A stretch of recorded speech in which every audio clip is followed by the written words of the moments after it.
Bonjour, c'est Ursule. Bienvenue à Vie et Miséricorde. On est le 3 juillet 2026. Alors, je viens parler des ajouts. Amen. Alors, le texte que nous avons se trouve dans Apocalypse 2 au verset 12. Dieu parle à l'église de Pergame et notre Seigneur s'annonce comme celui qui a le glaive acéré à deux tranchants. Il dit, verset 14, je sais où tu demeures. C'est là qu'est le trône de Satan. Mais tu restes attaché à mon nom et tu n'as pas renié ma foi, même au jour d'Antipas, mon témoin, fidèle qui fut mis à mort. Mais j'ai quelques reproches à te faire. Il y en a chez toi qui s'attachent à la doctrine de Balaam, qui conseillait à Balak de tendre des pièges aux fils d'Israël pour les pousser à manger des viandes sacrifiées aux idoles et à se prostituer. Chez toi aussi, il y en a qui s'attachent à la même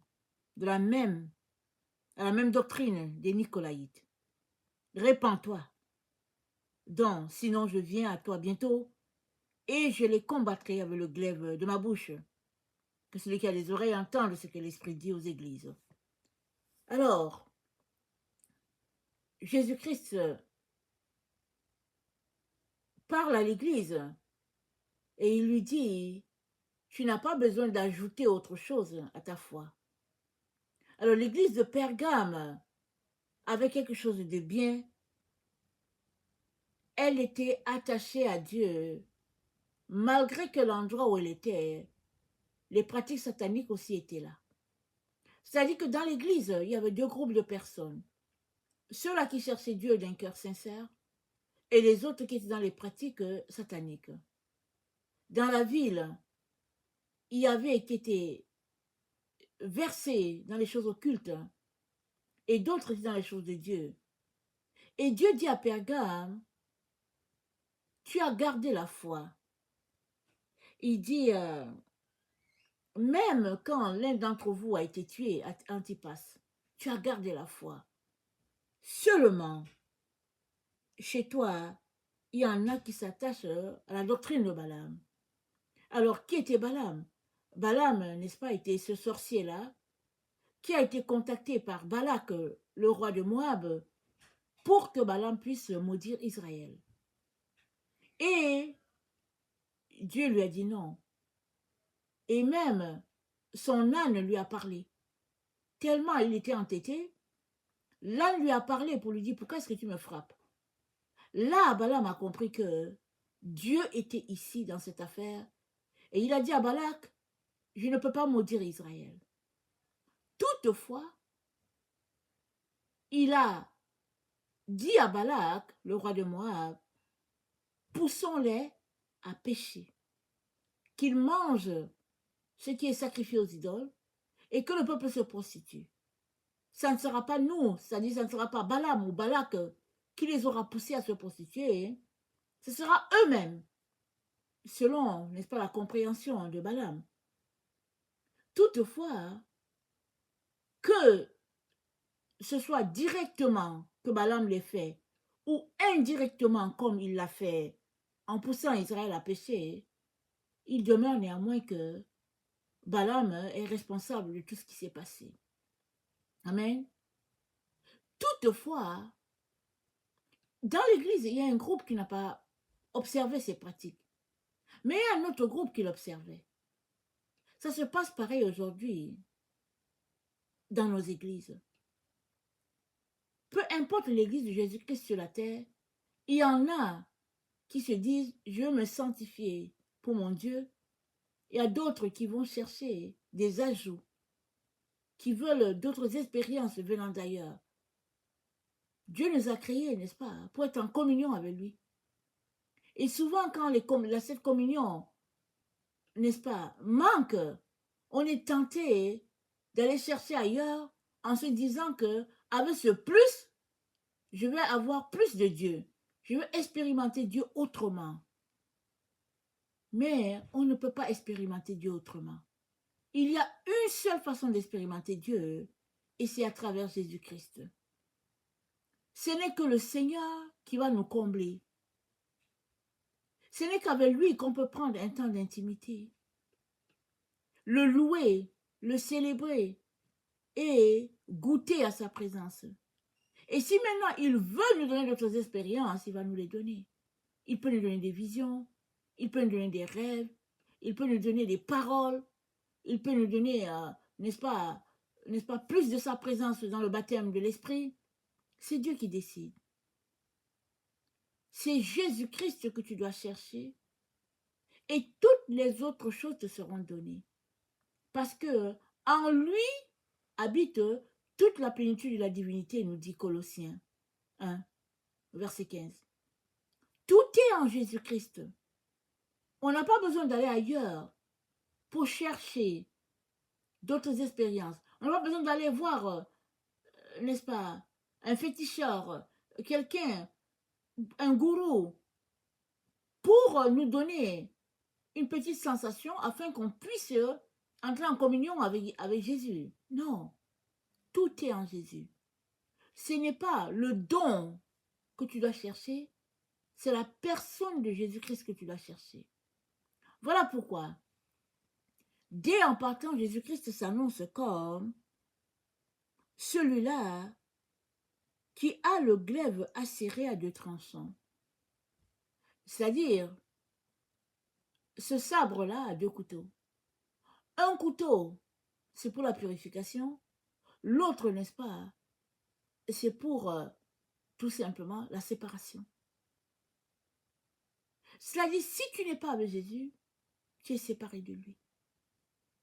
Si tu ne marches pas avec lui, à la fin, tu seras complètement séparé. Il est donc important que tu te donnes à Jésus-Christ à 100%.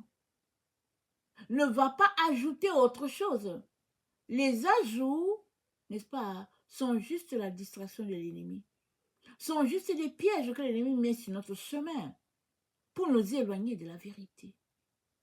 Dans Apocalypse 19,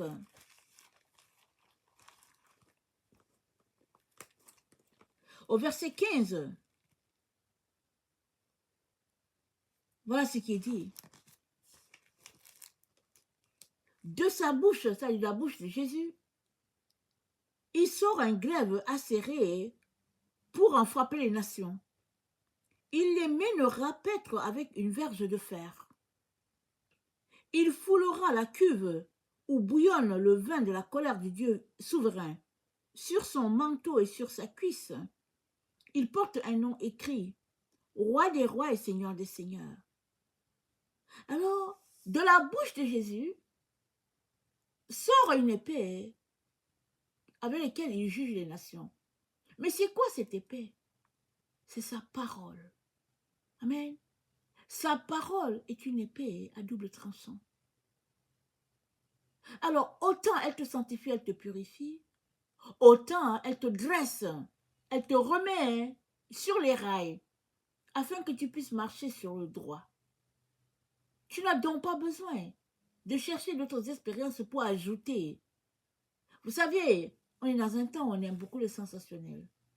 Voilà pourquoi il y a plusieurs personnes qui vont chercher des pouvoirs ailleurs, et puis pour venir se faire des prophètes, afin de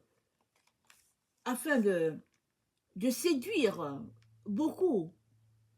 Mais si tu es vraiment un prophète de Jésus, tu n'as pas besoin d'aller dans les mondes de ténèbres pour venir apporter notre pouvoir. Tu es le prophète de Jésus. Tu ne peux pas, n'est-ce pas, vouloir que tout le spot soit sur toi. Le spot doit être sur Jésus, pas sur toi. Si tu es vraiment un envoyé de Jésus, c'est sur Jésus-Christ que tu vas mettre le spot.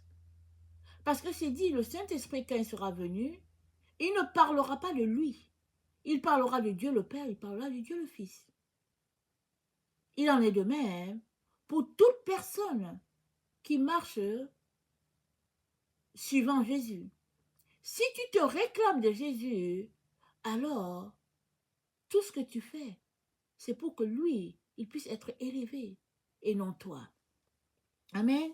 Et dans Hébreux 4, au verset 12, nous lisons ceci. Car la parole de Dieu est vivante et efficace, plus tranchante qu'une épée quelconque à deux tranchants, pénétrante jusqu'à partager âme et esprit, jointure et moelle. Elle juge les sentiments et les pensées du cœur. C'est ça que la parole est.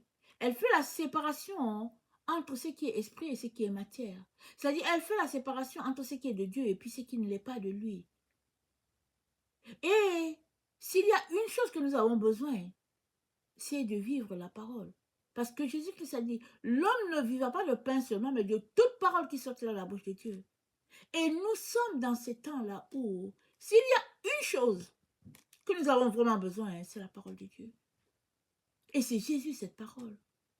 Pourquoi aller chercher ailleurs? Alors, si tu avais Jésus, tu as tout. Maintenant, qu'est-ce que tu aimerais comme expérience? Le don de guérison, le don de miracle, le parler en langue, tous ces dons-là, Jésus-Christ les a. S'il pense que tu en as besoin, il va te les donner, il va te les multiplier. Mais là où nous sommes, cherche Jésus. Ne cherche pas le don. N'ajoute pas autre chose. Viens l'adorer et le célébrer tel qu'il est. Mets-toi à l'aimer.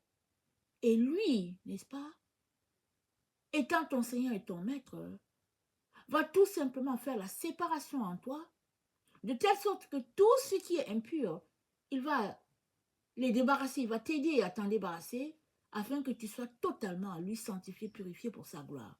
Amen. Que le Seigneur bénisse sa parole et que sa joie soit notre force en ce jour. Amen. Alléluia. Amen. Si tu n'as pas encore donné ta vie à Jésus, n'est-ce pas, toi qui es en train de m'écouter, je viens t'encourager à le faire maintenant. Parce que c'est lui le chemin, la vérité et la vie. C'est lui seul qui va te conduire à Dieu. Et si tu l'as déjà fait par le passé, ou bien quand tu étais petit, et que tu t'en es détourné, retourne. Retourne au pied de la croix. Par un petit message de pardon, dis-lui, Seigneur, pardonne-moi et aide-moi, Seigneur, à abandonner toutes ces choses qui me tiennent captif et délivre-moi de mes chaînes. Et si c'est la première fois que tu entends parler de lui, ouvre ta bouche. Dis-lui, Jésus-Christ, pardonne-moi mes péchés. Sois mon sauveur et mon maître. Viens faire ta demeure en moi. Et Jésus-Christ, par le Saint-Esprit, va t'habiter. Et ta vie aura complètement changé. Et il va te conduire de manière à ce que tu sois, n'est-ce pas, une lumière sur cette terre. Le sel sur cette terre. Amen.